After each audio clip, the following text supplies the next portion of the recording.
Hi everyone. On the world map, this country was once known as the last stronghold of Christianity in Europe. Centuries-old churches stood firm on every corner of the city, bell towers rose high, and their chimes ruled the skies every Sunday morning. From palaces to small villages, the cross was always the main symbol, displayed with pride. But history took an unexpected turn. At first, no one imagined that a nation so steadfast in preserving its Christian identity would change so drastically. Yet the global migration wave of the early 21st century brought a new tide. Thousands, then hundreds of thousands of Muslims arrived, some seeking jobs, others fleeing war, and many chasing dreams in a foreign land. They came with small suitcases, hearts full of hope and unshakable faith. Simple mosques began to appear on the outskirts of towns, often just basements or warehouses transformed into places of worship. The locals initially looked on with suspicion. They feared traditions would be replaced, that their native culture would simply vanish. But as time passed, prejudice slowly eroded. These Muslim newcomers worked hard, lived honestly, and showed solidarity. They opened small shops, halal restaurants, and new markets that revived the economy. Then something unforeseen began to unfold.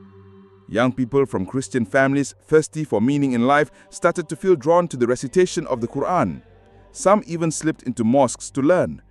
From a land once filled with the sound of church bells, the first whispers of the adhan slowly echoed across the European sky. A new history had begun. The flow of people came without end. Ships packed with refugees docked at the harbors, planes landed carrying migrant workers, and cross-border trains were filled with new faces unfamiliar to the locals. They came from Syria, Turkey, Pakistan, Indonesia, North Africa, and Central Asia, yet all carried the same identity: Islam. At first, the government of this nation was overwhelmed. They opened their doors in the name of humanity, but never imagined the numbers would swell into millions in such a short time. The big cities changed rapidly. Halal restaurants appeared along main streets, shops selling hijabs stood side by side with modern boutiques, and foreign languages echoed in every corner of the marketplace. The reaction of the locals was divided.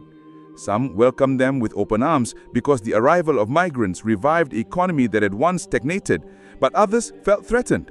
"They will change us! They will take our country!" cried nationalist groups during protests. Tensions became inevitable. Local media highlighted an identity crisis, while on the ground, small conflicts began to surface. Complaints over the adhan being called too loudly, debates about wearing the hijab in schools, and street clashes between local youths and Muslim youths. Yet, in the midst of the pressure, Muslim community only grew more united. They helped one another, formed associations, established educational institutions, and strengthened their identity. Slowly, sympathy began to emerge. Many locals were impressed by the discipline of prayer, the spirit of social solidarity, and the warmth of family life within the Muslim community. This wave of migration, once seen as a burden, turned out to be a source of strength. The Christian nation, without realizing it, was entering the greatest transformation in its history, a change that could no longer be stopped. 20 years after the great wave of migration, the face of the nation had completely changed. Where Muslims were once only newcomers, they had now given birth to a new generation, children born, raised, and educated in this land. They spoke the local language fluently, played soccer in the city streets, and sang with the country's distinct accent. But at home, they memorized prayers, read the Quran, and proudly carried their Islamic identity. This new generation was the turning point. They were no longer seen as foreigners. They held citizenship, political rights, and even seats in parliament. Many of them became doctors, engineers, teachers, and even military officers. Public schools began to adapt. Prayer rooms were provided, cafeterias added halal menus, and some universities even opened Islamic studies programs as demand kept surging. What was once considered taboo, such as wearing the hijab in school, had now become a common sight. This transformation left many of the native population astonished. They witnessed how their neighbors' children, once baptized in church, chose to embrace Islam after spending time with their Muslim friends. One by one, old abandoned churches were converted into mosques. The chimes of bells that once echoed were slowly replaced by the call to prayer ringing out across the blue skies. And amidst it all, one great question arose in the minds of the world. Can this once Christian nation still be called Christian if 70% of its younger generation has now become Muslim?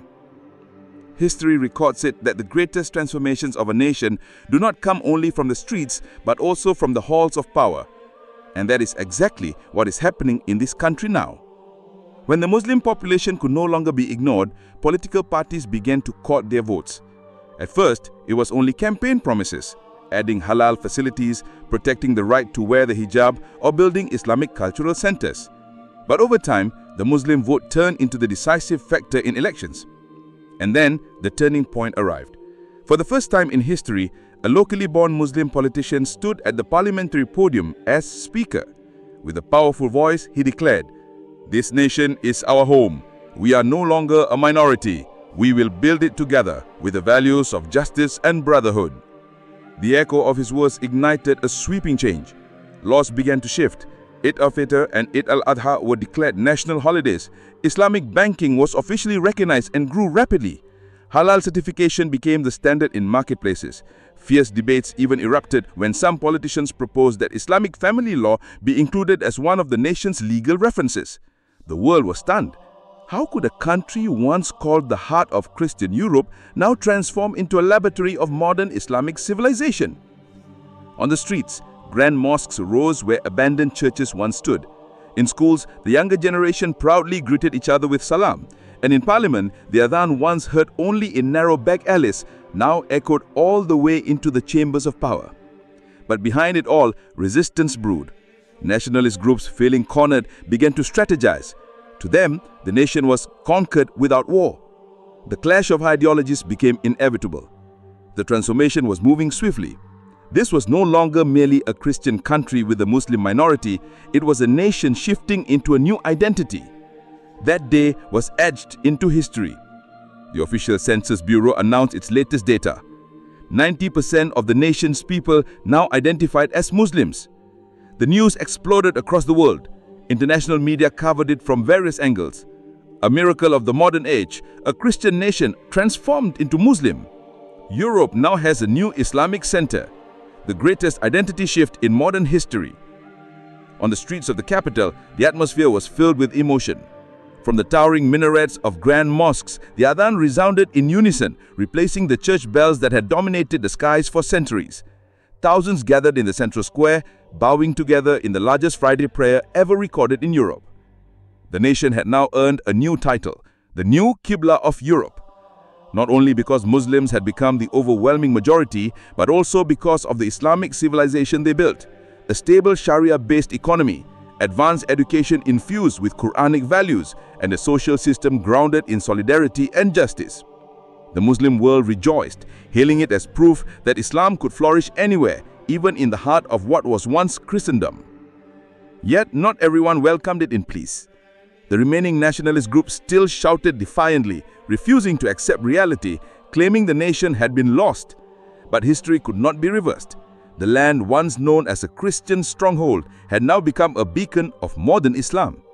Its young people proudly wore hijabs and kufis. Its scholars wrote Islamic treatises in the local tongue, and the radiant lights of mosques outshone the shadows of abandoned church towers. This was the end of one chapter and the beginning of a new civilization. The nation was no longer recognized by the cross atop its towers, but by the Shahada echoing in the hearts of millions. History recorded it clearly. A Christian nation had now officially become a Muslim one. 90% of its people united under one declaration, La ilaha illallah Muhammadur Rasulullah.